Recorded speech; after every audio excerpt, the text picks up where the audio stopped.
At 11,000 feet over Luzon, a lone P-51D Mustang descended upon a formation of 13 Japanese aircraft.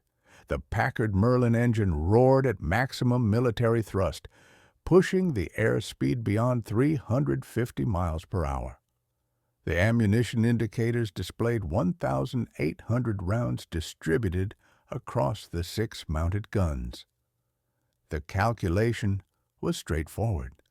A single American fighter, with a wingman trailing somewhere behind, facing 12 enemy fighters and a twin-engine bomber up ahead. The survival equation had already been violated. That morning on January 11th, 1945, began with the familiar weight of routine operations above the northern mountains of Luzon. Dense fog gripped the valleys beneath, appearing white and heavy as it settled between the ridgelines like wadded cotton stuffed into the earth's folds. Beyond the weather layer, the sky revealed that distinctive Pacific blue shade that experienced combat aviators had learned never to trust. Transparent air guaranteed visibility, and visibility guaranteed being spotted. Major William A. Shomo had lifted off from Lingayen Airfield just past sunrise, commanding a 2-aircraft reconnaissance patrol into an area the 5th Air Force had designated as disputed territory. His wingman, Lieutenant Paul Lipscomb, maintained a loose combat formation roughly 300 yards off his right wing and slightly trailing. Just 2 aircraft, without fighter protection or bomber formations to shield, simply eyes surveying enemy-controlled ground. The assignment focused on observation. The explicit directives were clear. Reconnaissance aviators were tasked to locate, identify, and transmit reports. Combat engagement was permitted solely for self-defense or against opportunity targets presenting minimal danger. A solitary P-51 lacked both the ammunition reserves and tactical backup to sustain extended combat against coordinated opposition. Shomo grasped these limitations. His experience from numerous missions had taught him that those who survived this conflict were the ones capable of distinguishing between genuine opportunity and deadly traps. Around 0840 hours local time, his scanning routine detected movement against the mountain landscape to the north. The formation materialized from a valley opening like an organized procession, ascending gradually toward operational altitude. The silhouettes became distinct in progression. A twin-engine aircraft positioned at the formation's center, its recognizable greenhouse nose section and dual rudders identifying it as either a Mitsubishi Ki-57 transport or potentially a Ki-21 bomber converted for VIP transportation. Surrounding it in a defensive perimeter flew 11 single-engine fighters, their fixed undercarriage and radial engine housings marking them as Ki-43 Hayabusas, the aircraft American aviators nicknamed Oscars. An additional fighter maintained close escort immediately beside the transport. 12 fighters protecting one high-priority transport, 13 aircraft in total. Shomo's fuel gauge indicated sufficient reserves for the scheduled mission parameters, though combat maneuvering would consume fuel at 3 to 4 times the normal cruising consumption rate. His ammunition supply was at maximum capacity, 1,800 rounds of .50 caliber ammunition, distributed among 6 wing-mounted M2 Browning machine guns. The aircraft carried no bombs or rockets, just bullets, fuel, and the Packard-manufactured Merlin engine rotating at 2,800 revolutions per minute. The Japanese formation hadn't yet spotted the 2 American fighters. They maintained a relaxed defensive configuration with the transport at the center and escorts positioned in layers above and below, an arrangement designed more for maintaining visual contact than for swift tactical response. Their altitude sat slightly beneath Shomo's current position, perhaps 1,000 feet below where he was flying. This represented the critical moment where established doctrine transformed into personal choice. The reconnaissance assignment had technically already accomplished its objective. The patrol had successfully located a substantial enemy formation operating in broad daylight over contested airspace. Standard procedure dictated marking the location, recording the heading, and transmitting the contact information back to Lingayen for potential interception by an appropriately sized fighter element. 2 P-51s confronting 13 aircraft didn't constitute an appropriate response. However, doctrine also acknowledged something the manuals and performance charts couldn't entirely quantify. The P-51D possessed capabilities that exceeded simple numerical comparisons. It flew faster than the Ki-43 at virtually every altitude band. Its diving capability surpassed anything the Japanese fighter could replicate. Its 6.50 caliber guns delivered substantially more firepower than the twin machine guns or single 20mm cannon arming the Oscar. And there existed one advantage that mattered beyond any performance specification. The Japanese formation remained completely unaware of their presence. Surprise in aerial warfare functioned as a force multiplier without any theoretical maximum.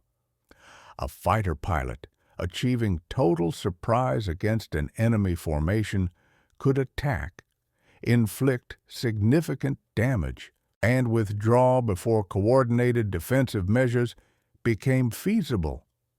The initial attack run was essentially without risk. The question centered on whether a single pass could warrant the danger of what would inevitably follow. Shomo's thumb shifted toward the gun switch. If you appreciate stories like this, please like and subscribe so these sacrifices aren't forgotten by history. William Arthur Shomo wasn't the type of aviator who drew notice until he strapped into an aircraft cockpit. Born in Jeannette, Pennsylvania in 1918, he possessed the modest demeanor characteristic of the industrial communities dotting the Allegheny foothills. His father held steady employment while his mother managed the household. The family maintained regular church attendance, followed the Pirates baseball team, and understood that ambition in that era and location meant reliable work and a home that stayed heated through winter months. Aviation wasn't part of the anticipated life path, yet something within Shomo responded to concepts of altitude, mechanical precision, and challenges that could be resolved through calculation combined with nerve. He enlisted in the Army Air Corps during 1941, before Pearl Harbor transformed aviation from a peacetime pursuit into industrial-scale necessity. His aptitude assessments revealed strong spatial perception, consistent composure under simulated pressure, and an exceptional capacity for what evaluators termed procedural retention, the capability to internalize complicated sequences until they became second nature. He wasn't exceptionally quick. He wasn't particularly showy. Flight instructors observed that he operated aircraft precisely, without the dramatic control inputs characteristic of pilots who relied on instinct rather than training. His gunnery performance scores registered above average, though not remarkable. His formation flying demonstrated tight discipline, predictability, and reliability. Within the training system, processing thousands of young Americans into combat-ready aviators, these characteristics didn't particularly distinguish him. The pilots attracting attention were those who violated regulations yet succeeded regardless. The natural talents who could maneuver aircraft through sequences that appeared to defy physics and land grinning. Shomo wasn't that kind of pilot. He represented the aviator who completed every training sortie with complete documentation and fully functional equipment. His deployment to the Pacific Theater occurred in 1944 following the extended preparation period that converted aviation cadets into something resembling combat capability. He joined the 82nd Tactical Reconnaissance Squadron, a unit operating at the periphery of major air campaigns, conducting observation flights, photographing enemy installations, and gathering the intelligence that informed operations planned by officers who would never personally witness the aircraft they commanded. Reconnaissance assignments matched Shomo's temperament perfectly. The mission requirements demanded patience, precision, and the discipline to avoid engagement when combat served no tactical purpose. A reconnaissance pilot who expended ammunition on targets of convenience became a reconnaissance pilot incapable of completing his assigned mission. The cameras held greater importance than the guns. The intelligence gathered mattered more than combat victories. By January 1945, Shomo had compiled a modest combat history. He had eliminated several enemy aircraft during encounters that official records characterized as incidental self-defense situations during missions with different primary objectives. He wasn't classified as an ace. He possessed no reputation extending beyond his squadron. The 5th Air Force recognized him, if they recognized him at all, as a dependable performer who consistently returned with quality photographs. His aircraft, a P-51D Mustang bearing the 82nd Squadron's identification markings, represented one among thousands flowing into the Pacific Theater as American industrial output reached its wartime maximum. The P-51 wasn't originally developed for Pacific operations. Its design emerged from British specifications combined with American engineering to produce an aircraft optimized for extended escort missions over Europe. However, the same characteristics making it effective against the Luftwaffe transferred readily to Pacific operational conditions: range, speed, altitude capability, and firepower. The Mustang could penetrate areas other American fighters couldn't reach, remain airborne longer, engage more aggressively, and return safely.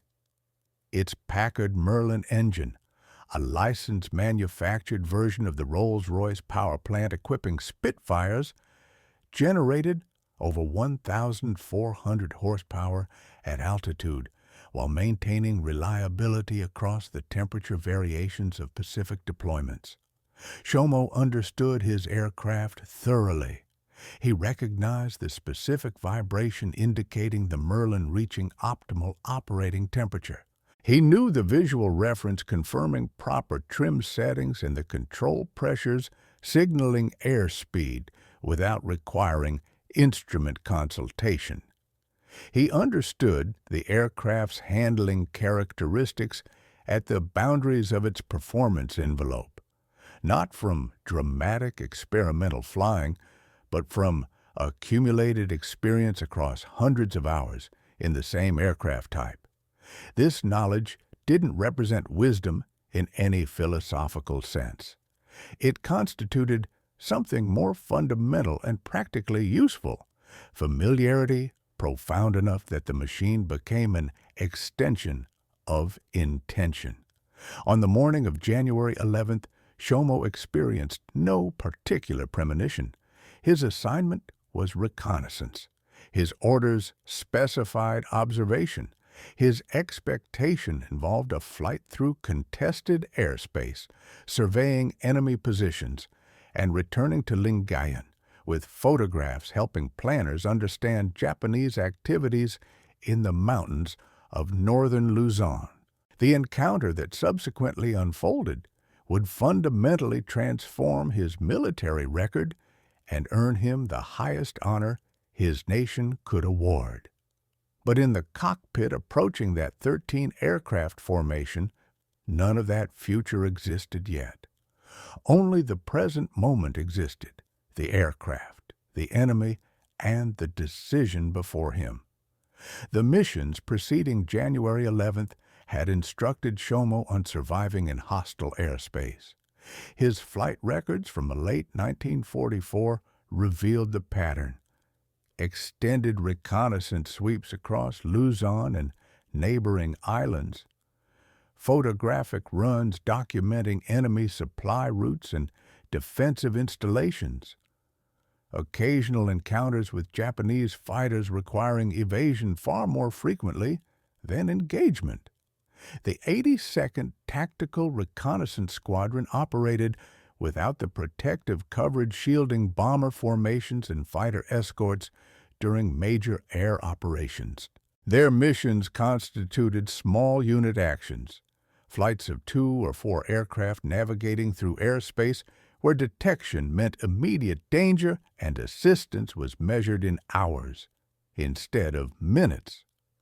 Shomo's survival approach wasn't heroic. It was systematic. He flew at high altitude when weather permitted, exploiting the P-51's altitude performance to remain above the effective range of ground-based anti-aircraft weapons and beyond the comfortable reach of climbing Japanese fighters. He maintained rigorous radio discipline, recognizing that transmissions could be intercepted and positions triangulated. He planned flight routes, utilizing terrain masking, valleys and ridge lines blocking line-of-sight observation from identified enemy locations. When combat became unavoidable, he fought defensively.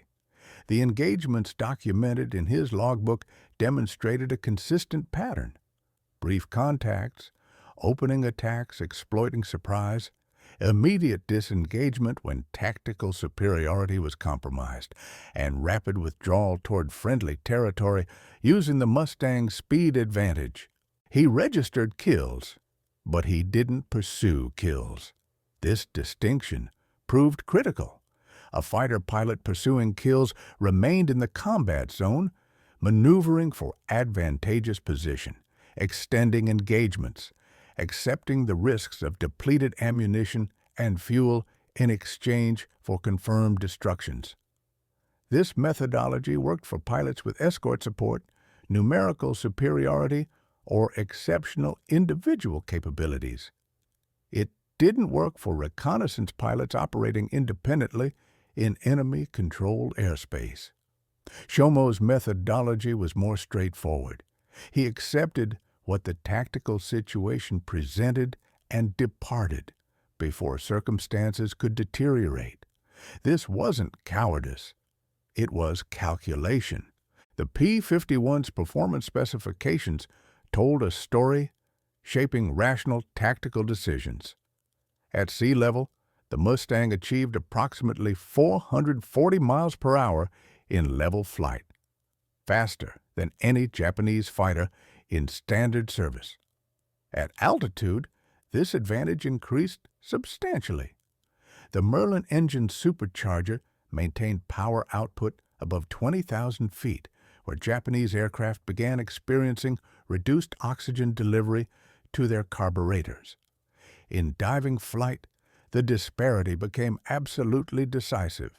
The P-51's laminar flow wing design generated significantly less drag at high velocities than conventional wing designs. Its structural tolerances permitted dive speeds Japanese aircraft couldn't match without risking control surface failure or catastrophic structural collapse. A Mustang pilot needing to disengage could simply lower the nose, accumulate speed, and outrun any pursuit. Shomo had employed this capability repeatedly. His mission record showed the consistent pattern: contact, initial engagement, tactical assessment, then disengagement. When circumstances turned disadvantageous, he returned with photographs intact, aircraft functional, and pilot alive. The mathematics weren't complicated. A reconnaissance pilot killed in action produced no additional intelligence for his commanders. A reconnaissance pilot who survived continued producing intelligence indefinitely. The calculation clearly favored survival. However, this calculation presumed normal operational circumstances. It presumed combat encounters would involve manageable enemy numbers, pairs, small flights, minor formations that could be evaded or briefly engaged. It presumed friendly airspace remained accessible within the fuel and ammunition constraints of the mission profile. It presumed the pilot would confront the types of tactical problems that training and doctrine had prepared him to resolve. January 11, 1945 offered none of these presumptions. 13 aircraft didn't constitute a manageable number. The transport positioned at the formation center suggested high-value cargo, possibly staff officers, possibly critical supplies, possibly something important enough to warrant the substantial escort surrounding it. The Japanese formation's trajectory indicated a destination somewhere in northern Luzon, where organized resistance continued contesting American ground advances. Allowing this formation to proceed unmolested meant permitting the enemy to accomplish whatever mission they had undertaken. Engaging meant violating every survival principle that had kept Shomo alive through previous combat. His wingman, Lieutenant Lipscomb, flew 300 yards to his right. 2 aircraft with 3,600 rounds of combined ammunition between them. 2 pilots confronting a formation outnumbering them more than 6 to 1. The mathematical outcome should have been self-evident. Yet, mathematics couldn't account for the single variable mattering most in aerial combat. The Japanese formation still hadn't detected the Americans' presence. The point of no return arrived not as a conscious decision, but as a sequence of actions making return impossible. Shomo's throttle advanced to maximum military power. The Merlin's tone transformed, deeper, more urgent, the sound of 1,400 horsepower converting into forward momentum. The P-51's nose dropped slightly as he traded altitude for velocity, converting the potential energy stored in height into kinetic energy that would carry him into the enemy formation. Behind and to the right, Lipscomb replicated the maneuver without requiring radio communication. The 2 pilots had briefed standard intercept procedures before departure. Certain maneuvers required no verbal coordination. When the lead aircraft initiated attack, the wingman followed and engaged targets of opportunity while maintaining visual contact with his element leader. The Japanese formation continued climbing, completely unaware. At this distance, perhaps 1,200 yards and rapidly closing, individual aircraft resolved into distinguishable components. The transport's window panels caught the morning sunlight. The fighter's propeller discs flickered silver against the blue-gray backdrop of mountains and sky. The formation structure remained intact, escorts maintaining their assigned positions around the central aircraft with the discipline of a formation feeling entirely secure. Shomo's gunsight tracked toward the transport. The decision emerged from tactical logic transcending personal survival considerations. The transport represented the mission objective. The fighters existed as protection for that mission. If the transport was eliminated, the enemy's purpose failed regardless of what happened to the American attackers. Destroying the centerpiece of a formation forced the escorts to confront strategic failure. Their fundamental reason for being airborne had ceased to exist. The arithmetic of courage wasn't about numerical odds. It concerned objective value. 800 yards remained. Combined closing velocity exceeded 600 miles per hour. The P-51's nose dropped further, converting the approach into a diving attack that would carry maximum kinetic energy through the engagement. Shomo's airspeed indicator climbed steadily, 380, 390, approaching 400 miles per hour in the descent. The Mustang's controls stiffened with increasing speed, requiring greater pressure to implement corrections, yet responding with the precision of machinery designed explicitly for this purpose. 600 yards. Still no reaction from the Japanese formation. The escorts maintained their stations. The transport held its course. The entire enemy force flew directly into the American attack without recognizing what approached from above and behind. 400 yards. Shomo's thumb depressed the gun button. All 6.50 caliber Brownings fired simultaneously, their combined rate of fire producing a sustained roar that filled the cockpit with vibration and overwhelming sound. Tracer rounds, 1 in every 5 projectiles, drew glowing trajectories through the air, converging on the target in a cone of destruction narrowing toward the transport's fuselage. The initial bursts struck the twin-engine aircraft in a sequence lasting perhaps 2 seconds. Impacts walked across the fuselage, port wing root, and engine. Aluminum skin ruptured under the hammer blows of half-inch projectiles.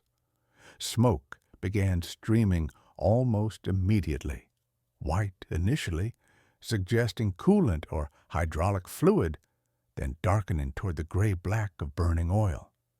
The transport pilot initiated evasive action too late. The aircraft banked left, attempting to dive away from the attack, but the damage was already catastrophic. Fire erupted at the port wing root, fed by ruptured fuel lines. The wing's structural integrity began failing as heat weakened the aluminum spars. Shomo pulled up and right, breaking off the attack before collision became a threat. His airspeed remained high, exceeding 350 miles per hour. The Mustang climbed aggressively, converting velocity back into altitude while his head continuously swiveled to track the developing tactical situation. The transport was finished. Fire engulfed the port wing. The aircraft's bank steepened beyond any possibility of control as the pilot lost authority over the burning machine.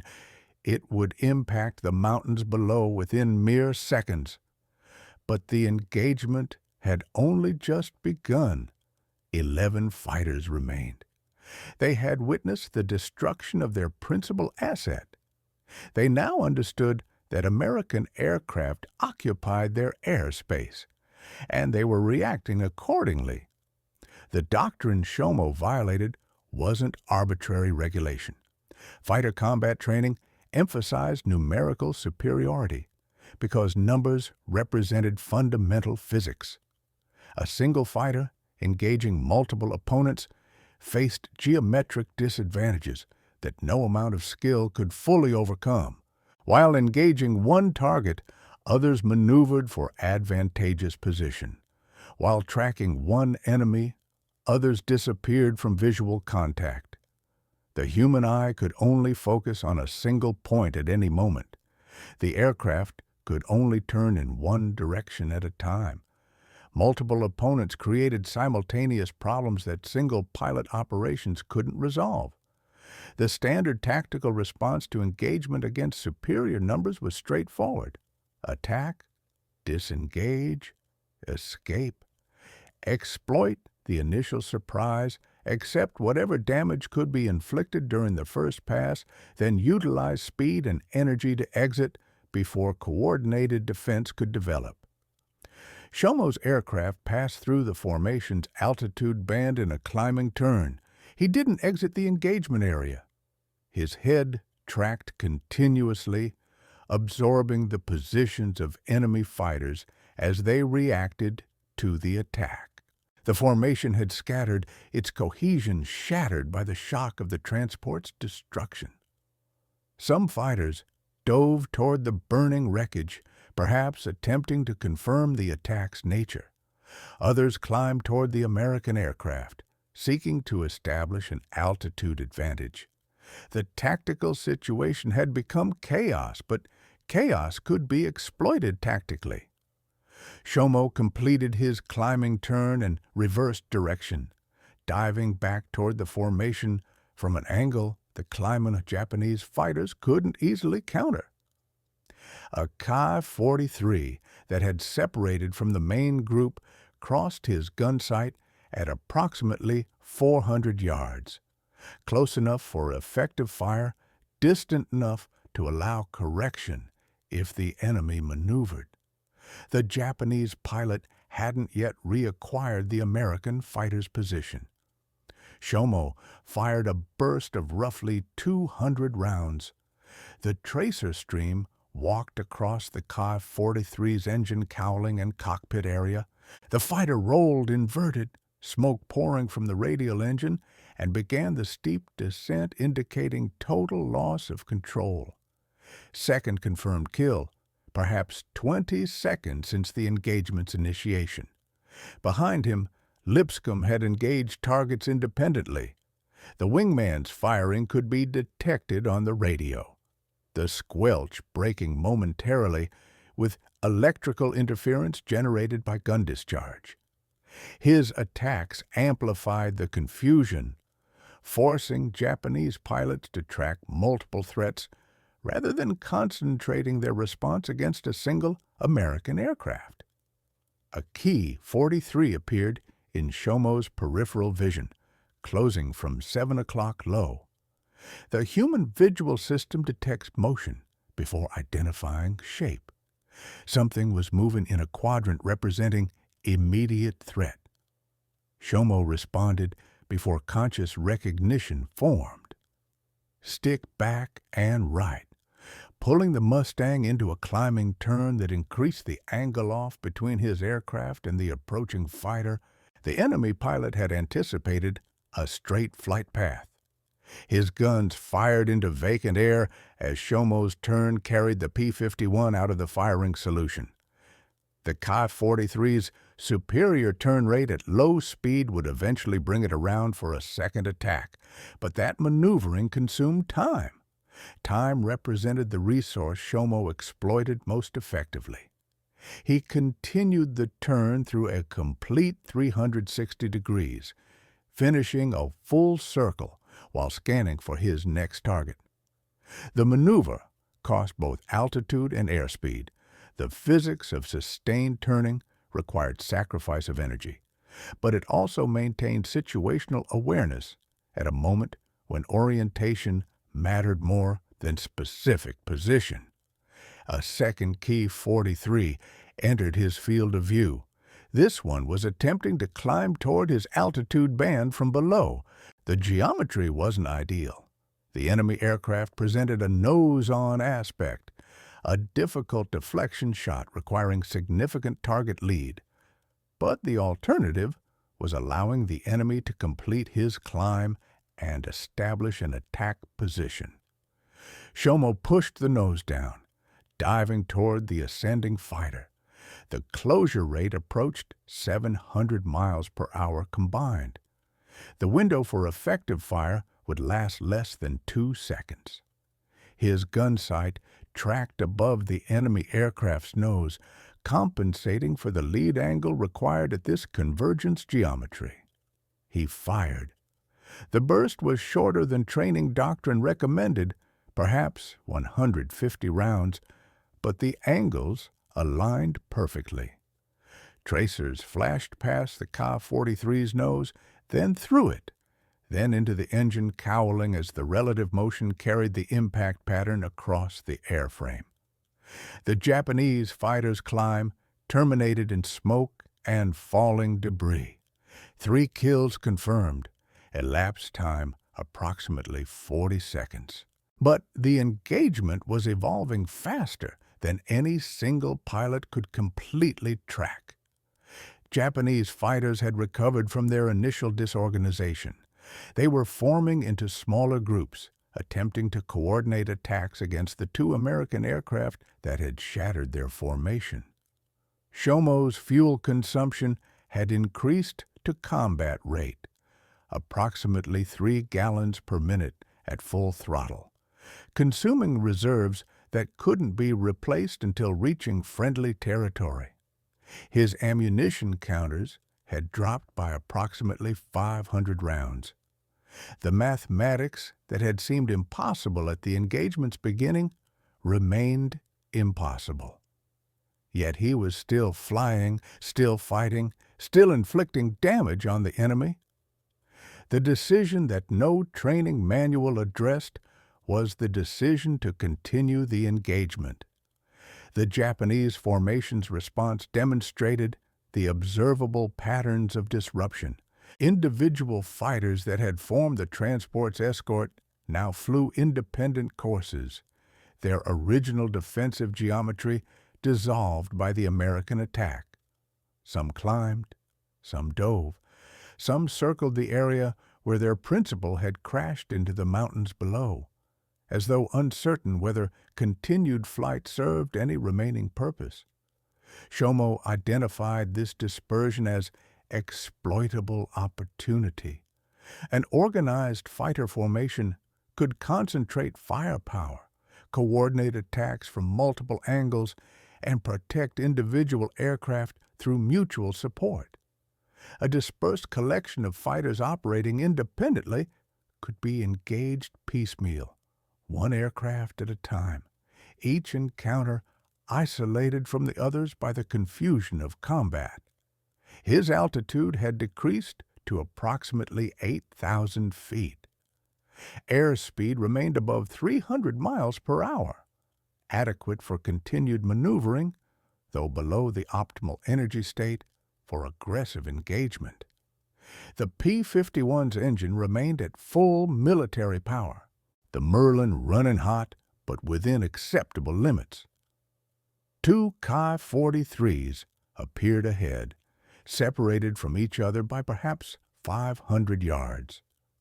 The lead aircraft had positioned himself for an attack run on Lipscomb, who was maneuvering independently at lower altitude.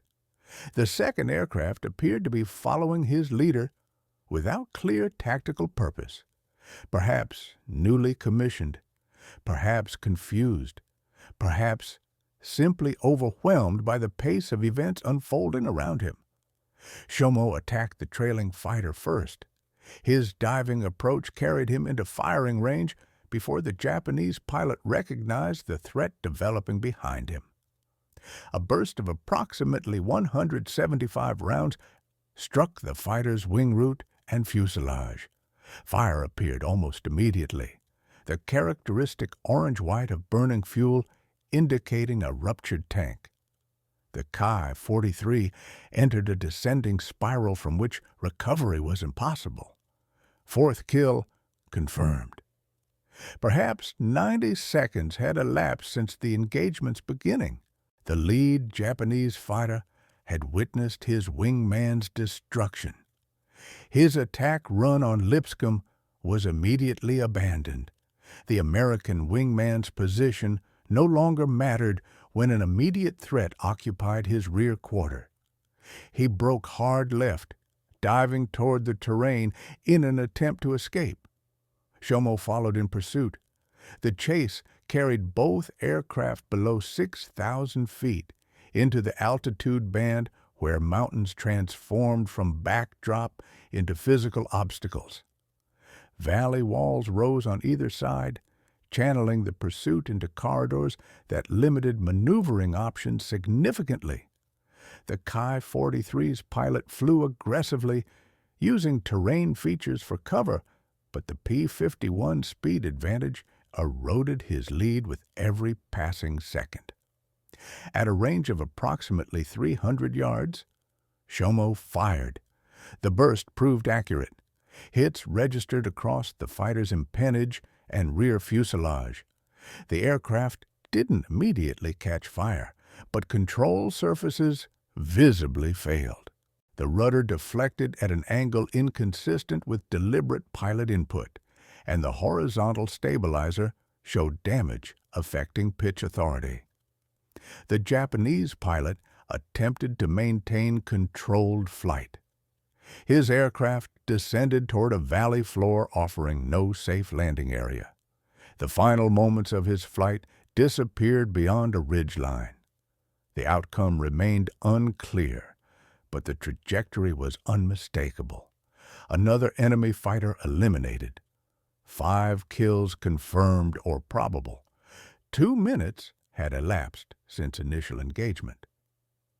Shomo pulled up from the valley, climbing to regain altitude and situational awareness. His fuel state had become critical for extended combat operations. Consumption at combat power had reduced reserves to the point where return to friendly territory required immediate consideration. Lipscomb's aircraft appeared to port, climbing on a parallel track. The wingman had engaged targets during Shomo's maneuvering. Subsequent analysis would credit him with 3 destroyed enemy aircraft, and his aircraft showed no visible battle damage. The Japanese formation's cohesion had collapsed entirely. Individual fighters fled the engagement area on divergent headings. No coordinated resistance remained active. The transport had been destroyed. The escort force had suffered losses exceeding 50% of its original strength. The mathematics that had predicted American defeat had failed to account for the compound effects of surprise, speed, and sustained aggression combined. Shomo broke off the engagement decisively. His aircraft turned toward the southeast, toward friendly airspace, toward the airfield at Lingayen, where fuel, ammunition, and ground crews waited. Behind him, the mountains of northern Luzon held the wreckage of a mission that would never reach completion. The flight home consumed approximately 40 minutes. During that time, the full scope of what had occurred began resolving into a tactical after-action narrative that would reach 5th Air Force Headquarters before nightfall. 1 American pilot, 7 enemy aircraft destroyed in a single engagement. His wingman had accounted for 3 additional kills. The transport and its unknown cargo had been eliminated. The heavy escort protecting it had ceased to exist as a fighting force. The engagement would eventually be characterized with a single phrase capturing its essential nature: he kept attacking.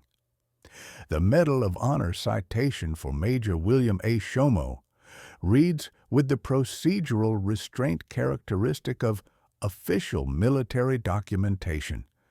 It references the date, the location, and the approximate engagement circumstances. It notes the numerical disparity between the 2 American aircraft and the 13-ship Japanese formation.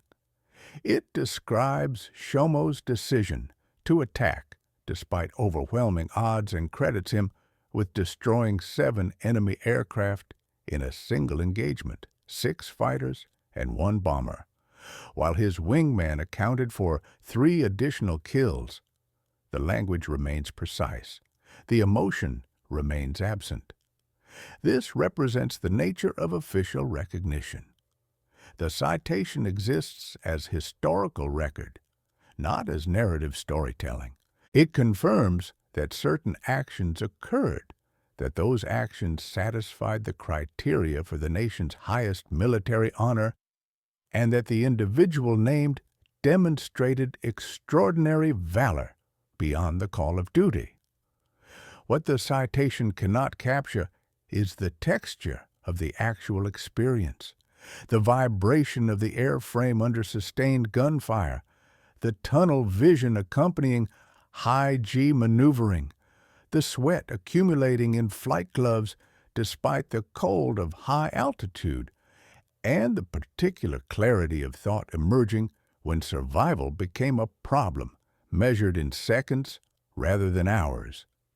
Shomo never provided extensive public commentary on the engagement afterward.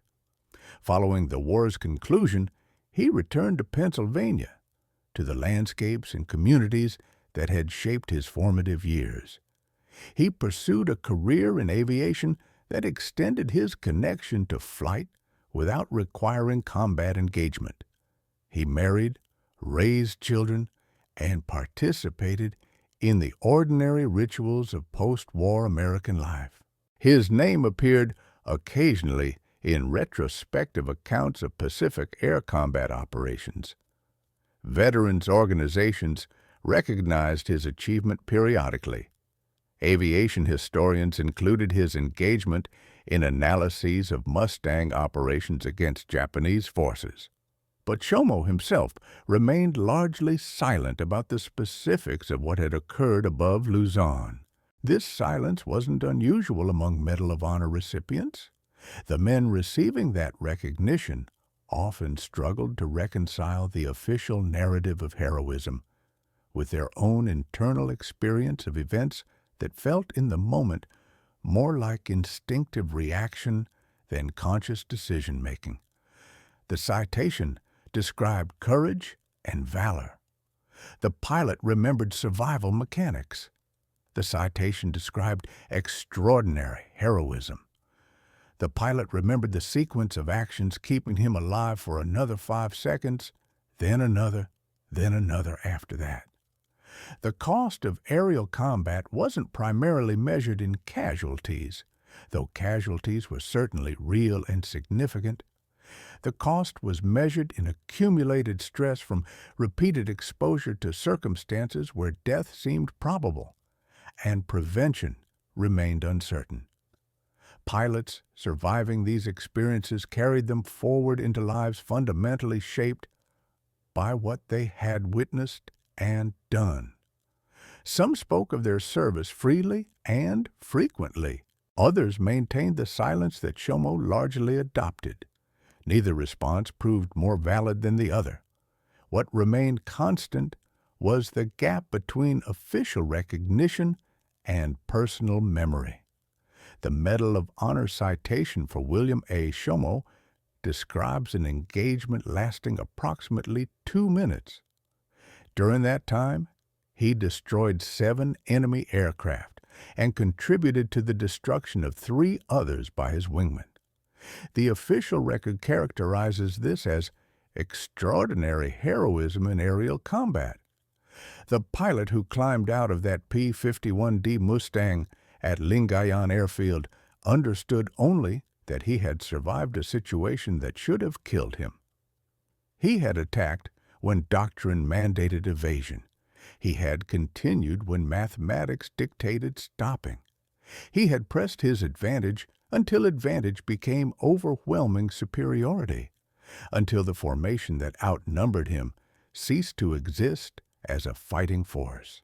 Whether this constituted heroism or something else entirely, instinct, calculation, accumulated training from years compressed into seconds of decisive action, remained a question that official language couldn't adequately answer.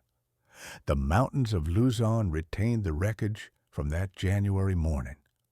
The pilot who created that wreckage lived into peacetime, into a life measured by quieter achievements than the destruction of enemy aircraft. The sky above those mountains remains the same sky it was in 1945. What happened there on January 11th required just 2 minutes to unfold. Understanding what it actually meant requires acknowledging that some questions about courage, about survival, about the mathematics of impossible decisions may not have answers fitting comfortably into citations, narratives, or the neat categories through which we organize our understanding of warfare. William A. Shomo didn't set out to become a Medal of Honor recipient on the morning of January 11th, 1945. He set out to fly a reconnaissance mission and return with photographs. What he brought back instead was a story the 5th Air Force initially struggled to believe, a story of one pilot against 13 aircraft, of attack sustained beyond all reasonable limits, of an outcome defying the probabilities governing aerial combat. The official record confirms the facts.